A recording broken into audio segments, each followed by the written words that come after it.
আসসালামু আলাইকুম প্রিয় বন্ধুরা, সবাই দেখুন আমার এই ছাদে পাইপ ওয়ারিং কমপ্লিট করে ফেলছি। দেখুন, অনেকে হয়তো কখনো দেখে নাই ছাদে কীভাবে পাইপ লাগায়।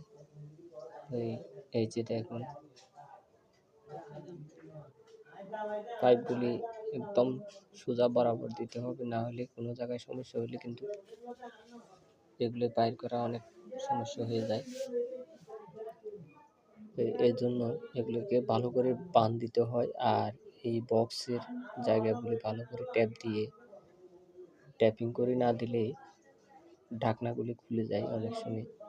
যাতে করে এই ঢাকনাটা না খুলে, এই জন্য আমি এগুলোতে ট্যাপ ব্যবহার করছি। আর প্রত্যেকটা বিমের ভিতরে তার দিয়ে, গুনা তার দিয়ে টানা দিছি, কারণ ভাইব্রেটর মারার সময় এগুলি অনেক সময় খুলে যায়। এই জন্য এগুলি ভালো করে তার দিয়ে বাঁধতে হয়। যে তার দিয়ে যখন বাঁধি তখন এগুলি খুব মজবুত থাকে। আর অনেক সময় অনেকে কেবল টাই ব্যবহার করে। কেবল টাই ব্যবহার করলে দেখা যায় যে লুজ থাকে। তো এই জন্য আমি তার দিয়ে ভালো করে পেঁচিয়ে দিয়েছি। এই যে দেখুন, ফ্যান হুকটা কিন্তু বরাবর জায়গা মতো রাখতে হয়, যাতে করে পরবর্তী ফ্যান লাগালে কানেকশনটা কাছাকাছি থাকে।